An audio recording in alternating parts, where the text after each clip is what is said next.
em vez de 10 festas, vai numa. Mas vai bem calçado. Ótimo. Vai na academia, vai na melhor academia.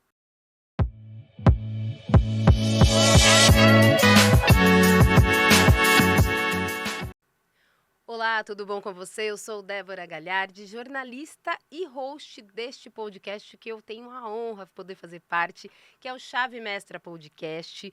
Por aqui eu entrevisto os nossos escritores, os escritores da editora Chave Mestre. Eu já contei para vocês, vocês que acompanham a gente aqui no nosso YouTube, no nosso podcast, eu já falei para vocês aqui que a cada episódio a gente tem uma nova história. E este livro em especial que a gente vai falar, que inclusive ainda não saiu do forno, está sendo preparado, está lá com o pessoal da nossa editoria. Este livro em especial conta muito sobre história de vida, mas no sentido de experiência de vida no mercado de alto padrão, no mercado de luxo, que muitas pessoas, às vezes muitos profissionais acreditam que é só entrar. Não, tem toda uma história para você estar inserido no mercado de alto padrão. Você tem que ter conhecimento de muita coisa e não é só nós estamos só falando de aquisições, não estamos falando disso, nós estamos falando de todo um histórico mesmo. Corretor, ser um corretor de alto padrão, um corretor que está no mercado de luxo, ele precisa seguir alguns passos e ter pelo menos aí uma pequena estrada e caminhada aí nestes anos. E eu vou conversar com ele, que está aqui com a gente hoje, que realmente tem vivido essa história. Ele vai contar, a gente falou muito dos bastidores, de viagens, de tudo que ele já fez, de onde ele já visitou, porque é sobre isso. É ter uma história e não só ficar gravando vídeo falando que é do mercado de luxo, não. Tem que ter história, tem que realmente conhecer seus clientes, o que eles gostam, como eles vivem, o que eles gostam de adquirir e os detalhes. Mas a gente vai contar tudo, senão eu falo demais aqui, não deixo com ele. Hoje eu estou recebendo aqui na nossa mesa de podcast Marcos Júlio, do Manual do Corretor de Luxo, nosso próximo livro. Tudo bom, Marcos? Obrigado, doutor. Obrigado por esse convite maravilhoso. É sempre uma honra a gente participar de um podcast, passar o Sim. nosso conhecimento, que quanto mais a gente passa, mais a gente aprende, né? Com certeza. E foi assim também com você, na sua vivência, na sua experiência? Primeiro de tudo, quanto tempo tem aí nesse mercado de alto padrão, como corretor? Eu tenho 32 anos de mercado, meu crescia é um dos primeiros lá, 12.924, é bem Olha antigo. só. E você está atuando em qual região, para a gente falar, pessoal? Porque a gente está gravando aqui no Alphaville, São Paulo, gente. Mas o Marcos, ele atua na região, interior do Rio Rio Grande Grande, do Sul. isso mesmo. Eu atuo no município de Xangri-Lá e Capão da Canoa, onde se encontram 72 condomínios fechados. Tu vê que Alphaville é famoso e tem 42, né? É Nós temos mesmo? 72 prontos, né? Então, o gaúcho gosta desse glamour, das casas, da ostentação, e isso aí é bom para todo mundo, né? É um efeito manada, Sim. todo mundo ganha, o corretor, o piscineiro, o jardineiro, o Sim. construtor. Existe uma pesquisa no nosso mercado que cada casa de luxo ela dá emprego para 9 pessoas diretas e indiretas chega a 20. É diferente de um prédio onde tem Uhum. muita gente, ela dá emprego para poucos, né? Sim. E eu quero que você fique bem à vontade, viu, Marcos, para a gente bater um papo mesmo. Que eu falo que aqui o podcast não é entrevista, pergunta-resposta. A gente deixa super à vontade vocês, escritores. Por quê? Porque tem toda uma vivência aí pra gente contar. Então tem coisas que eu não vou nem saber te perguntar, porque só você vai se lembrar aí dessa caminhada. E eu queria que você contasse um pouquinho antes da gente chegar no mercado de alto padrão. Como que foi essa experiência para você entrar para esse mercado? Você já tinha isso? A tua vivência, a tua experiência de vida te levou a isso? Puxa, eu quero, se eu gosto disso, então muitas pessoas também eu quero atender esse público. Como foi para chegar lá? Eu tenho que contar um pouquinho antes. Eu morava em Salvador e criava meus filhos sozinho. Eu fui pai e mãe dos meus filhos. Eu crio meu menino desde os 7 meses sozinho. Só que eu cansei de morar num estado muito longe, não tinha ninguém, não tinha parente, não tinha ninguém. Então, Salvador é uma cidade grande, né? E eu tinha restaurante e resolvi retornar para o Rio Grande do Sul. E quando eu comecei, aí procurei emprego, eu sou formado, eu tenho doutorado e mestrado em MBA. voltei para o Sul, pelo meu currículo, tudo foi fácil entrar na carreira de corretor. Porém, eu não conseguia vender apartamentos, né? Eu não me sentia bem. Tu abria uma janela num prédio, eu abria outra janela em outro prédio. Eu não Uhum. conseguia me sentir bem com aquilo. E eu aprendi na minha vida que a gente tem que deixar muito um legado. Então eu não era satisfeito com aquilo. Aí fui caminhando para os condomínios fechados, onde tinha as casas maravilhosas, jardins grandes.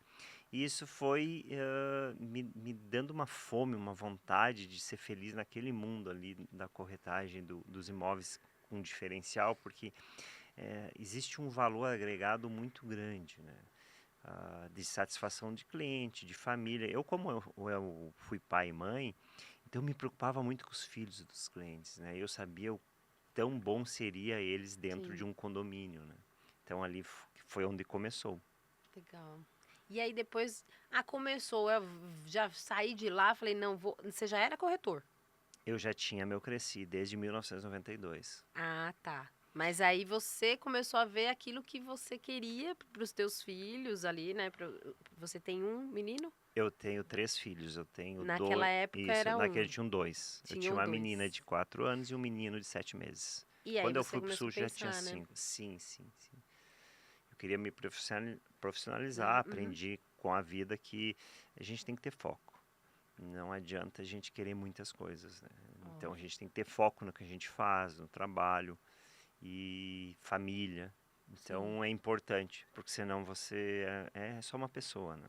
Exato. Você não tem, é o que muitos falam, né? Você não tem para onde voltar, né? De Sim, repente você sai para trabalhar, quando você volta, você não tem aonde pousar, né? Sua cabeça, onde você se alicerçar, né? E os filhos ali com você é o que você estava prezando. Não, peraí, eu vou para esse mercado porque alguém precisa como eu estou precisando, né? Eu quero muito mais do que uma janela na frente da outra. sim. Então vamos, essa selva de pedra aí, vamos trazer aí mais qualidade de vida para essas crianças. E sim, era importante para mim, porque eu criei eles numa sociedade machista, né? Isso aí a gente não pode dizer que não é Sim, porque é, né? Então, eu sempre sofri muito que a sociedade me olhava como uma pessoa do mal, né? Porque a mãe abandonar os filhos, ele deve ser muito ruim, né? E pelo contrário, eu sempre fui uma pessoa do bem, sempre fui um pai presente. Então, eu ficava muito satisfeito em fazer as famílias felizes, porque eu sabia que eu também ia ter o retorno disso. E a gente acabava ficando grandes amigos com as famílias, né? Porque sim. é uma causa, né? Então é muito legal. E como que foi hoje? Vocês estão vendo a gente aí? A gente está aqui com o nosso escritor, com o nosso corretor aí do mercado de alto padrão, mas tudo tem começo, né? E como que foi para você entrar hoje? Ah, e também, hoje ele é mentor, hoje ele dá palestras, ele tem também, então você que é corretor aí, que quiser aí aprender um pouquinho mais aí com esse podcast, eu sei que vai ser pouco, né, para uma aprendizagem de tempo aí, mas você vai estar consumindo aqui um pouquinho. Mas antes de mentoria, vamos trazer assim como que foi para você entrar? Quais foram as suas principais dificuldades para chegar hoje no mercado? Foi muito trabalho, tanto que eu comecei numa empresa, não tinha vagas, eu disse, cara, só preciso de uma mesa, um telefone e listagem. E ligava bastante, ligava 3, 4 mil ligações na semana, Olha, né? Ligava bastante. Mas logo já veio os reconhecimentos, eu já fui campeão de vendas em alguns empreendimentos, eu tenho 32 premiações, eu tenho olha 5 só. carros 0 km que eu ganhei. Eu dei entrevista para várias televisões, mas eu saí um pouco da curva, sabe? Não ficar esperando as coisas acontecer. Ótimo. Eu tinha os filhos para criar. Eu lembro que quando eu comecei lá, eu perguntei para um gerente meu, disse assim, como é que funciona se eu precisar de um vale? Ele me olhou, aqui não existe vale. Aqui tu tem que se virar. E eu nunca esqueço disso. E realmente eu me virei. Não foi fácil, foi difícil. Mas tudo na vida, se tu trabalhar, se tu for uma pessoa honesta, se tu dá o teu melhor em qualquer profissão, não precisa ser a Sim. corretagem, tu vai ser reconhecido. Isso vai te dar autoridade e as coisas vão acontecer. E eu vejo que hoje as pessoas são muito imediatistas. Elas querem entrar numa profissão hoje e amanhã tá ganhando bem. E Ou de repente nem ter trabalho, né? pior ainda, né? Mas quem trabalha, quem veste a camiseta da empresa, quem veste a camiseta da corretagem mesmo. Hoje a corretagem ela tá num alto padrão de novo, está no glamour, né? Ela teve tanto a profissão de corretor, de advogado, de vendedor de carro, são profissões que sofreram com uns anos, mas agora estão voltando ao glamour. Mas não dá para lembrar, não dá para esquecer que para chegar ao glamour houve muito sacrifício, né?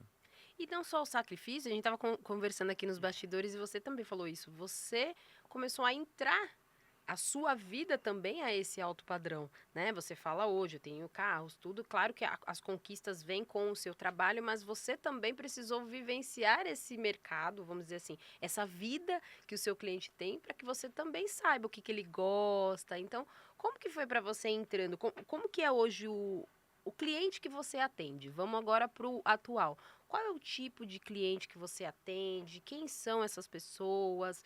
E como que você foi entrando nesse mundo? É que eu acho que é a curiosidade das pessoas, né? Mas como que vai? Já vou consumir, vou para um restaurante caríssimo, vou ter um relógio, um carro. Como que eu vou fazer isso se eu estou aqui ainda como corretor, né, comum, né?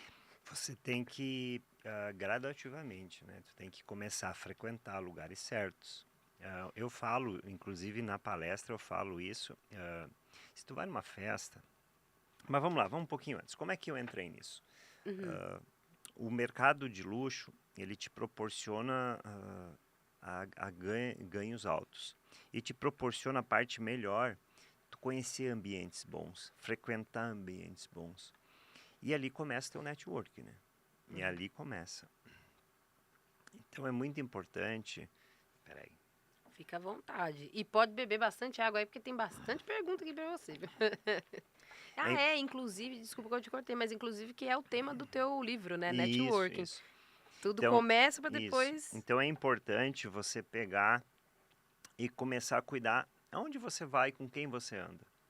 Um exemplo, quando eu falo nas palestras, eu falo assim, pô, se vai numa festa, vai pro camarote, paga mais caro. Em Ótimo. vez de fazer 10 festas, Investe, né? isso é um investimento.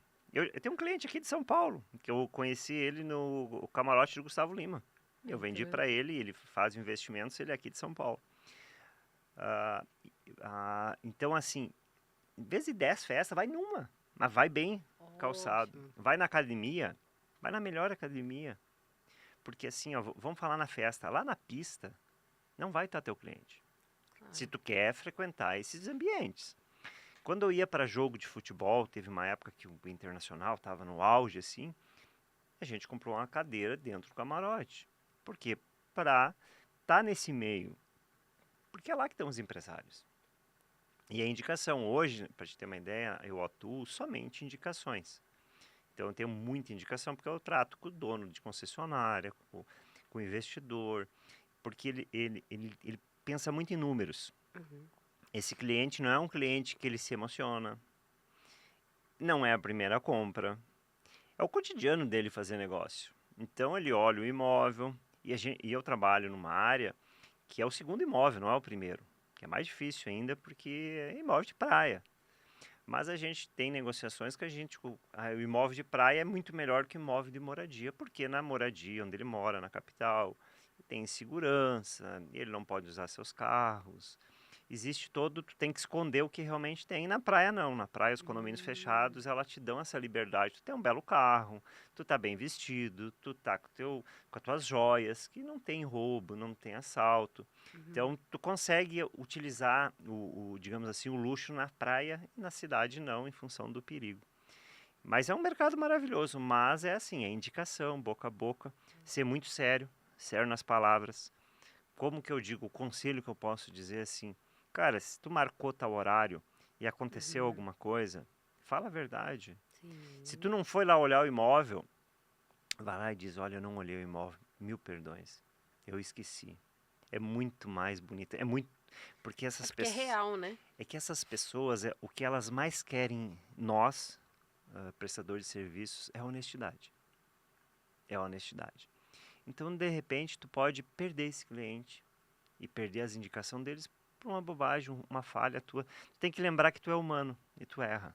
Sim. E é muito mais bonito tu aceitar que tu errou, Que errou. que tu esqueceu, que eu já cometi erros de esquecer e falei, ó, desculpa. A pessoa ficou chateada? Sim, ficou. Ficou, era um jogador de futebol, as pessoas tinham saído da casa para... Mas eu cometi e não tenho vergonha de dizer, porque eu acho que é ali que tá. Aí hoje eu já presto mais atenção, para nunca mais acontecer. É um crescimento, né? Uhum. E o que que essas pessoas buscam? Eu sei que é muito individual, né? É de persona para persona, público para público, mas eles buscam o quê? É exclusividade? É localização? É status? É o design o que vou perguntar tudo para você hoje, hein, Marcos? Que inclusive o Marcos, eu posso falar que você também tem um podcast lá, né, Tenho. no teu espaço, na tua localização ali. Você tem um podcast também, mas hoje já falei, hoje sou eu que pergunto aqui, vou perguntar tudo. Então, o que que essas pessoas querem? É exclusividade? É o status? O que que é, Marcos? Na verdade, o que eles querem é o que eu atuo, que é o network. Ah, tipo, são as mesas, né? São as. São os contatos, são os locais. Tu compra Legal. acessos, né? Então hoje está muito na moda, principalmente